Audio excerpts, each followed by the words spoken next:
Hello aspirants, welcome to SB institute. আজকে আমরা নিয়ে চলে এসেছি হিস্ট্রি এমসিকিউ সেশনের লেকচার 11। প্রত্যেক দিনের মতো তোমরা হাতের কাছে খাতা পেন নিয়ে বসবে। গুরুত্বপূর্ণ অনেক তথ্য আছে, সেগুলো নোট ডাউন করবে। ঠিক আছে, তো বেশি দেরি না করে শুরু করা যাক। প্রথম কোশ্চেন আসছে, সিন্ধু সভ্যতার কোন বিখ্যাত ক্ষেত্র থেকে প্রথম ব্রোঞ্জের তৈরি নর্তকী মূর্তি বা ড্যান্সিং গার্ল নামেই পরিচিত আবিষ্কৃত হয়েছিল? কোথা থেকে ড্যান্সিং গার্ল আবিষ্কৃত হয়েছিল? উত্তর হচ্ছে মহেঞ্জোদারো থেকে। মহেঞ্জোদারো থেকে ড্যান্সিং গার্ল আবিষ্কৃত হয়েছিল। এখান থেকে আরেকটা কোশ্চেন আসে, ড্যান্সিং গার্ল কিসের তৈরি? ব্রোঞ্জের তৈরি। ঠিক আছে, অনেক সময় লেন্থ জিজ্ঞেস করে নেয়। ঠিক আছে, লেন্থটাও মনে রাখবে, 10.5 সেন্টিমিটার। ঠিক আছে, মনে রাখবে। নেক্সট, হরপ্পা রিলেটেড কিছু ইনফরমেশন রিভিশন করে নেওয়া যাক। যেমন 1921-এ হরপ্পা নগর আবিষ্কার করছেন কে? দয়ারাম সাহানি। দয়ারাম সাহানি। হরপ্পাতে পাওয়া কিছু কিছু জিনিসের নাম মনে করে নেওয়া যাক। যেমন ওইখানে কফিন বারিয়াল পাওয়া গিয়েছে, কফিন বারিয়াল। তারপরে একটি শাড়িতে 6টি granary, 6 granary in a row, in a row. আচ্ছা, নেক্সট, লোথাল, এটা গুজরাটে অবস্থিত। গুজরাটের লোথাল বিখ্যাত পোতাশ্রয়ের জন্য। আর্টিফিশিয়াল ডকইয়ার্ড, আর্টিফিশিয়াল ডকইয়ার্ডের জন্য বিখ্যাত। আর এখানে পাওয়া গিয়েছে চালের তুষ, অর্থাৎ রাইস হাস্ক পাওয়া গিয়েছে। রাইস হাস্ক পাওয়া গিয়েছে লোথালের পাশাপাশি রংপুরেও পাওয়া গিয়েছে রাইস হাস্ক, এটা মনে রাখবে। কালীবঙ্গান, এটা রাজস্থানে অবস্থিত। কালীবঙ্গানে পাওয়া যাচ্ছে এমন গুরুত্বপূর্ণ জিনিস যেমন উটের হাড় পাওয়া যাচ্ছে, বোন অফ ক্যামেল পাওয়া যাচ্ছে, ক্যামেল। তারপরে এখানে অগ্নিবেদী পাওয়া যাচ্ছে। ঠিক আছে, তো এই গুরুত্বপূর্ণ তথ্যগুলো মনে রাখতে হবে। নেক্সট কোশ্চেন, মহাত্মা বুদ্ধ তার জীবনের সবচেয়ে বেশি সময় প্রায় 25 বছর এবং সর্বাধিক বর্ষাকালীন বাস কোন স্থানে কাটিয়েছিলেন? উত্তর হচ্ছে শ্রাবস্তি। শ্রাবস্তি। তোমরা কমেন্টে জানাবে এই শ্রাবস্তি কোন মহাজনপদের রাজধানী ছিল। ঠিক আছে, বোধগয়া কেন বিখ্যাত? বোধগয়াতে তিনি জ্ঞান লাভ করছেন, বোধগয়াতে তিনি জ্ঞান লাভ করছেন। নির্বাণ লাভ বলা হচ্ছে ওটাকে, নির্বাণ লাভ বলা হচ্ছে। সারনাথ কেন বিখ্যাত? ধর্ম প্রচারের জন্য বিখ্যাত। প্রথম ধর্ম প্রচার তিনি এখানে করেছিলেন, প্রথম ধর্ম প্রচার। ইংরেজিতে বলা হচ্ছে ফার্স্ট সারমন, ফার্স্ট সারমন। আচ্ছা, এই প্রথম ধর্ম প্রচারটাকে বৌদ্ধদের আর কি বৌদ্ধ দর্শন অনুযায়ী একটা অন্য নামে রাখা হয়, সেটাকে বলা হচ্ছে ধর্মচক্র প্রবর্তন। ধর্মচক্র প্রবর্তন, প্রবর্তন, প্রবর্তন। ওকে, কুশীনগর, কুশীনগরে মারা যাচ্ছেন, ডেথ, কুশীনগরে মারা যাচ্ছেন। আচ্ছা, মৃত্যুটাকে কি বলা হচ্ছে? মহাপরিনির্বাণ, মহাপরিনির্বাণ। তো নির্বাণ লাভ আর মহাপরিনির্বাণের মধ্যে যেন ভুলিয়ে না যায়। ঠিক আছে, খুব গুরুত্বপূর্ণ টার্ম এগুলো, এগুলো পরীক্ষায় এসে যায়। Next, Greek Rajdoot Megasthenes Maurya সম্রাট চন্দ্রগুপ্ত মৌর্যের রাজধানী পাটলিপুত্রের পৌর শাসন নিয়ে কোন বিখ্যাত গ্রন্থটি রচনা করেন? এটা হচ্ছে ইন্ডিকা। ইন্ডিকা রচনা করেছিলেন মেগাস্থেনিস। মেগাস্থেনিস কার দূত হিসেবে চন্দ্রগুপ্ত মৌর্যের রাজসভায় এসেছিলেন? সেটা মনে রাখবে, সেলুকাস নিকেটরের দূত হিসেবে,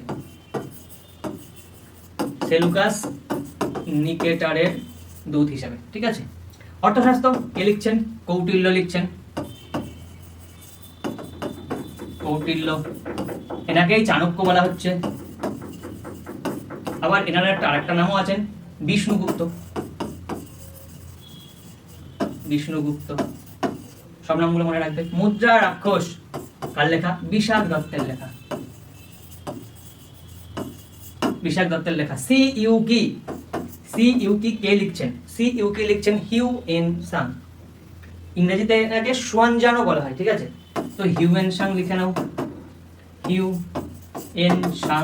স্পেলিং অন্যরকম থাকে অনেক বইতে। সুয়ানজাং, XUAN, জাং YYAN। তো সুয়ানজাংটাও অনেক সময় লেখা থাকে, তো সুয়ানজাংটাও জানটাও মনে রাখবে তোমরা। ঠিক আছে, আচ্ছা, ইন্ডিকা তো লিখছে মেগাস্থেনিস। এই সমস্ত গুরুত্বপূর্ণ তথ্যগুলো তোমরা নোট ডাউন করে নেবে। নেক্সট, 1539 সালের ঐতিহাসিক চৌসার যুদ্ধে, ব্যাটল অফ চৌসাতে আফগান নায়ক শেরশাহ সুরির কাছে কোন মুঘল সম্রাট চূড়ান্তভাবে পরাজিত হন? আচ্ছা, পরাজিত তো হন হুমায়ুন, কিন্তু চূড়ান্তভাবে নয়। চূড়ান্তভাবে পরাজিত হচ্ছে 1 বছর পরে, 1540-এ। কিসের যুদ্ধে? বিলগ্রামের যুদ্ধে বা কন্নজের যুদ্ধে, কন্নজের যুদ্ধে বা বিলগ্রামের যুদ্ধে। কিলোগ্রামের যুদ্ধে, ঠিক আছে। তারপরে চলে যাচ্ছে পারস্যে, সিন্ধু হয়ে পারস্যে চলে যাচ্ছে হুমায়ুন। তারপরে আবার হুমায়ুনের শাসনকাল শুরু হচ্ছে 1555 থেকে 56 পর্যন্ত চলছে, ঠিক আছে। এর আগের সময়কালটা মনে রাখতে হবে, 1530 থেকে 40 পর্যন্ত। খুব গুরুত্বপূর্ণ হুমায়ুনের এই দুটো সময়কাল, যেহেতু দুটো আলাদা আলাদা সময়কাল বা রাজত্ব করার সময়, ঠিক আছে। বাবরের সময়কালটা একটু রিভিশন দিয়ে নেবো। 1526-এ পানিপথের প্রথম যুদ্ধের মাধ্যমে মুঘল সাম্রাজ্যের প্রতিষ্ঠা করছেন বাবর, 30 পর্যন্ত থাকছেন 1530।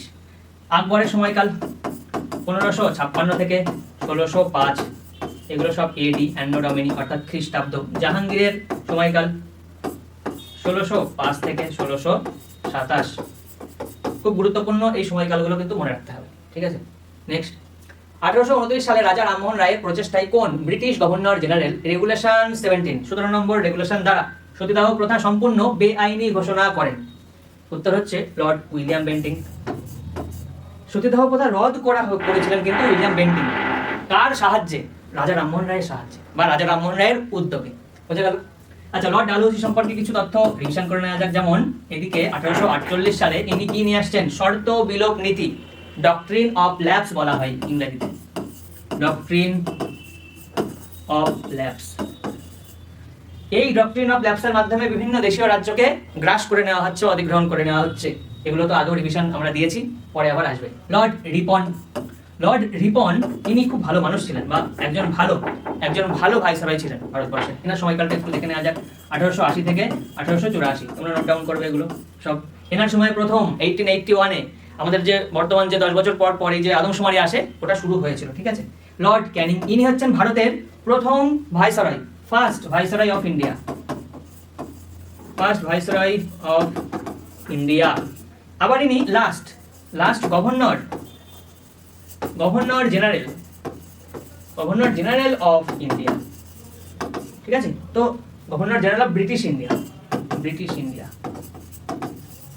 ঠিক আছে। তো এই ইনফরমেশনগুলো তো ভীষণ গুরুত্বপূর্ণ, এগুলো নোট ডাউন করে নেবে তোমরা। নেক্সট, 1831 সালে উত্তর 24 পরগনার বারাসাতে ব্রিটিশ ও জমিদারদের বিরুদ্ধে বাঁশের কেল্লা বানিয়ে বারাসাত বিদ্রোহকে পরিচালনা করেন? গুরুত্বপূর্ণ ভীষণ। উত্তর হচ্ছে তিতুমির। তিতুমির সম্পর্কে আমরা ছোটবেলায় আগেও পড়েছি। তিতুমিরের পুরো নাম অনেক সময় পরীক্ষায় জিজ্ঞেস করে নাই। পুরো নাম হচ্ছে মীর নিসার আলী। কোথায় বিদ্রোহ করেছিলেন ইনি করেছিলেন উত্তর 24 পরগনার বারাসাতের নারকেল বেরিয়া গ্রামে, ঠিক আছে। সেখানে তিনি বাঁশের কেল্লা তৈরি করেছিলেন। সেই বাঁশের কেল্লা ভেঙে দেওয়া হচ্ছে এবং সেখানেই তিনি মারা যাচ্ছেন, তিনি শহীদ হয়ে যাচ্ছেন, ঠিক আছে। সিধু কানুকে আমরা কোথায় পাচ্ছি? সিধু কানু সাঁওতাল বিদ্রোহের সাথে যুক্ত। সাঁওতাল বিদ্রোহের সময়কালটা ভীষণ গুরুত্বপূর্ণ, 1855 থেকে 1856। দুটো সালই মনে রাখতে হবে, দুটো সালই একসাথে সব জায়গায় লেখা থাকে, তো দুটো সালই মনে রাখতে হবে। আচ্ছা, এই সাঁওতাল বিদ্রোহের সময় মানে বিদ্রোহ দমন করার চেষ্টা তো করেছিল এবং এই সাঁওতালদের বিদ্রোহের চাপে পড়ে কিন্তু ইংরেজদের একটা নতুন স্থান এদের জন্য নির্দিষ্ট করে দেওয়া হয়েছিল, সেটাকে বলা হচ্ছে সাঁওতাল পরগনা।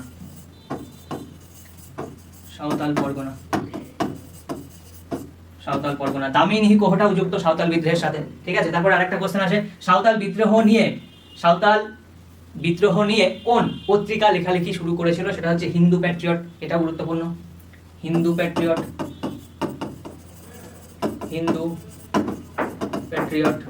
আচ্ছা, দুদু মিয়া ইনি হচ্ছেন ফরাজি আন্দোলনের একজন নেতা, গুরুত্বপূর্ণ নেতা। তার আগে ফরাজি আন্দোলন শুরু হতে দেখা যাচ্ছে যে হাজী শরিয়াতুল্লাহর মাধ্যমে, ঠিক আছে। তো ইনি তো মারা যান। তো দুদু মিয়ার পরে ফরাজি আন্দোলনের নেতৃত্ব দিচ্ছেন তার ছেলে নোয়া মিয়া, ঠিক আছে। বিরসা মুন্ডা অবশ্যই মুন্ডা বিদ্রোহের সাথে যুক্ত। মুন্ডা বিদ্রোহের সময়কালটা আমরা দেখে নেব 1899 থেকে 1900 সাল পর্যন্ত। এই সালগুলো ভীষণ গুরুত্বপূর্ণ, প্রত্যেকটা সাল তোমরা নোট ডাউন করবে, ঠিক আছে। আর এই তথ্যগুলো। নেক্সট, 1857 সালের মহাবিদ্রোহের সময় বিহারের জগদীশপুর অঞ্চলে 80 বছর বয়সেও ব্রিটিশ বাহিনীকে পরাস্ত করে কে নেতৃত্ব দিয়েছিলেন? উত্তর হচ্ছে কুনওয়ার সিং, বিখ্যাত কুনওয়ার সিং। 80 বছর বয়সেও সাহসিকতার সাথে যুদ্ধ করেছিলেন এবং ভীষণ বীরত্বের সাথে তিনি লড়াই করেছিলেন কুনওয়ার সিং। অর্থাৎ কুনওয়ার সিং কোথায় নেতৃত্ব দিচ্ছেন? বিহারের জগদীশপুরে। নানা সাহেব কোথায় নেতৃত্ব দিচ্ছেন? নানা সাহেব নেতৃত্ব দিচ্ছেন কানপুর। খান বাহাদুর খান কোথায় নেতৃত্ব দিচ্ছেন? বারেলিতে। বারেলিতে, বখত খান দিল্লিতে। আচ্ছা, এর পাশাপাশি আমরা জেনে নেব যে কে কোথায় বিদ্রোহ, মানে কোন ইংরেজ বা কোন ব্রিটিশ কর্মকর্তা কোথায় বিদ্রোহ দমন করেছিল। ঠিক আছে, বিহারের বিদ্রোহ দমন করছে উইলিয়াম টেলর। কানপুরে বিদ্রোহ দমন করছে কলিন ক্যাম্পবেল। বখত খান দিল্লিতে বিদ্রোহ দমন করছে, গুরুত্বপূর্ণ, সেটা হচ্ছে জন নিকলসন।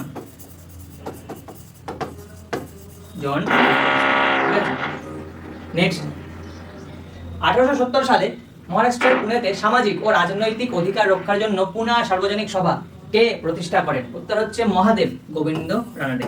তোমরা অনেক বইতে শর্ট ফর্ম হিসাবে MG রানাডেও দেখতে পারো।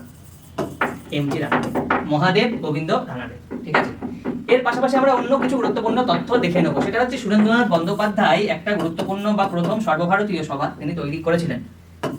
ঠিক আছে, সেই নামটা আর সাল তো খুব গুরুত্বপূর্ণ হয়ে যায়, তোমরা লিখে নাও। ভারত সভা বলা হচ্ছে বাংলায়, ভারত সভা। ইংরেজিতে ইন্ডিয়ান অ্যাসোসিয়েশন।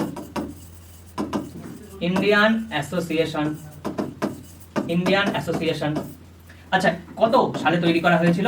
1876 এ। এই ভারত সভা তৈরি হওয়ার পরেই ইংরেজদের প্রচুর অনিয়ম বা এক কথায় বৈষম্যমূলক বিলের বিরোধিতা করা হয়েছিল। যেমন 1876 এই সালেই বিরোধিতা করা হয়েছিল নাট্যাভিনয় নিয়ন্ত্রণ আইনের বিরুদ্ধে। ঠিক আছে, তারপরে 1878 এ দুটো বিলের বিরোধিতা করা হচ্ছে, একটা হচ্ছে আর্মস অ্যাক্ট, অস্ত্র আইন, আর্মস অ্যাক্ট, আর এদিকে দেশীয় ভাষা সংবাদপত্র আইন, ভার্নাকুলার প্রেস অ্যাক্ট এর বিরোধিতা করা হয়েছিল। আর এদিকে 1876 এ কি বললাম? নাট্যাভিনয় নিয়ন্ত্রণ আইন। ঠিক আছে, নাট্যাভিনয় নিয়ন্ত্রণ আইন তোমরা লিখে নেবে এই ফ্যাক্টগুলো। দ্বারকানাথ ঠাকুর ইনি বিখ্যাত জমিদারি সভা তৈরি করার জন্য, জমিদার সভা। ইংরেজিতে বলা হচ্ছে land holder society.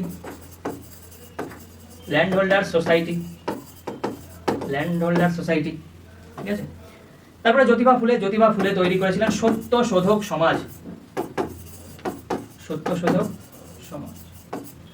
Next question, 1919 সালের রাওলাট আইনের বিরুদ্ধে মহাত্মা গান্ধীর দেশব্যাপী আন্দোলন চূড়ান্ত পরিণতিতে 13ই এপ্রিল কোথায় মর্মান্তিক গণহত্যা হয়েছিল বা মর্মান্তিক গণহত্যা ঘটেছিল?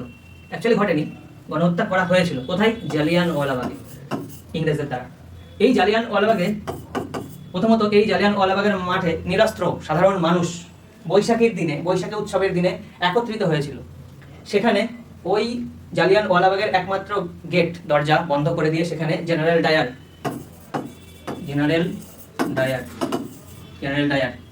নৃশংসভাবে সাধারণ মানুষের উপরে গুলি চালিয়েছিল প্রায় 1600 রাউন্ড। ঠিক আছে, তো এই সালটা গুরুত্বপূর্ণ, ভীষণ মনে রাখবে। এই ডেটটা 13ই এপ্রিল, সবাইকে মনে রাখা উচিত। তারপরে চম্পারণ কেন বিখ্যাত? চম্পারণ সত্যাগ্রহ, গান্ধীজি নেতৃত্ব দিচ্ছেন চম্পারণ সত্যাগ্রহতে 1917 সালে। এটা হচ্ছে এই চম্পারণ বা বিহারের এই চম্পারণে গান্ধীজিকে আমন্ত্রণ জানিয়েছিলেন রাজকুমার শুক্লা। নামটা আমি আগেও বলেছি, ভীষণ গুরুত্বপূর্ণ, মনে রাখবে। রাজকুমার শুক্লা আমন্ত্রণ জানাচ্ছেন নেতৃত্ব দেওয়ার জন্য। চৌরি চৌরা ঘটনা 1922 সালে ঘটছে, 4 ফেব্রুয়ারি।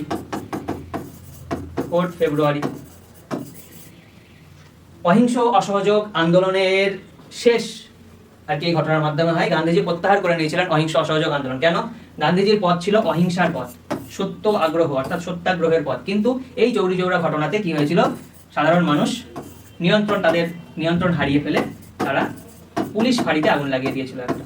যদিও পুলিশরা, মানে এটা ইতিহাসের বইয়ে পাওয়া যায় যে পুলিশরা তাদেরকে আর কি বিরক্ত করছিল, সেই কারণে ওরা পুলিশের ফাঁড়িতে আগুন লাগিয়ে দেয়। ডান্ডি অভিযান, এটা 1930 সালে শুরু হচ্ছে। 1930 সালের শুরু হচ্ছে 12ই মার্চ। ঠিক আছে, 12ই মার্চ শুরু হচ্ছে, শেষ হচ্ছে বা ডান্ডিতে গান্ধীজি পৌঁছাচ্ছেন 6 এপ্রিল। 6ই এপ্রিল। ঠিক আছে, ভীষণ গুরুত্বপূর্ণ এই সমস্ত সালগুলো আর তথ্যগুলো নোট ডাউন করবে। নেক্সট কোশ্চেন, 1934 সালে ভারতের কোন মহান সমাজতান্ত্রিক নেতা প্রথমবার দেশে সংবিধান রচনার জন্য অফিসিয়ালি গণপরিষদ বা কনস্টিটিউয়েন্ট অ্যাসেম্বলি গঠনের দাবি তোলেন? উত্তর হচ্ছে M.N. রয়।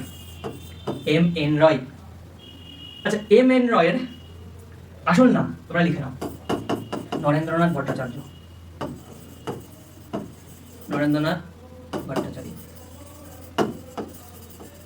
ভট্টাচার্য। ঠিক আছে, ভীষণ গুরুত্বপূর্ণ, দেখে নাও। এই এম এন রায় 1920 সালে রাশিয়ার তাসখান্তে, ঠিক আছে, বর্তমানে তাসখান কিন্তু উজবেকিস্তানে অবস্থিত, কিন্তু সেই সময় রাশিয়ার পার্ট ছিল। তো রাশিয়ার তাসখান্তে তৈরি করছেন CPI, communist party of India. কোথায় বললাম? রাশিয়ার তাসখান্তে, লিখে নেবে, রাশিয়ার তাসখান্তে। আর এটাও আর কি শুনে নাও যে এই তাসখান্তেই কিন্তু দেখা যাচ্ছে লাল বাহাদুর শাস্ত্রী মারা যাচ্ছেন ওইখানে, ওখানে আর কি পাকিস্তানের সাথে একটা চুক্তি করতে গিয়ে। ঠিক আছে, জওহরলাল নেহরু কে ছিলেন তোমরা সবাই মোটামুটি জানো, তবুও দু একটা ইনফরমেশন জেনে নাও। জওহরলাল নেহরু ছিলেন মতিলাল নেহরুর ছেলে, মতিলাল নেহরু এনার ছেলে ছিল। তার পাশাপাশি জানো 1929 সালে লাহোর কংগ্রেসের তিনি সভাপতি হয়েছিলেন, লাহোর কংগ্রেসের প্রেসিডেন্ট হয়েছিলেন। সেখানে পূর্ণ স্বরাজের কথা বলা হচ্ছে, কমপ্লিট ইন্ডিপেন্ডেন্সের কথা বলা হচ্ছে,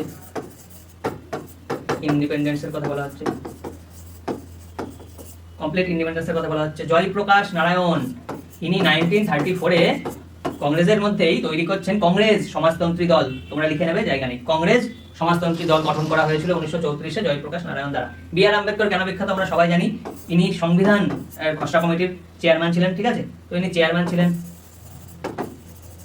ছিলেন সংবিধানের খসড়া কমিটির। ঠিক আছে, তো গুরুত্বপূর্ণ প্রত্যেকটা ফ্যাক্টই নোট ডাউন করে নেবে।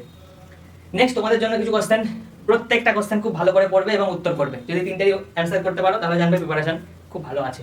1943 সালের 21শে অক্টোবর নেতাজি সুভাষচন্দ্র বসু কোথায় স্বাধীন ভারতের প্রথম আজাদ হিন্দ সরকার, আজাদ হিন্দ বাহিনী নয় কিন্তু, আজাদ হিন্দ সরকার প্রতিষ্ঠা করেন?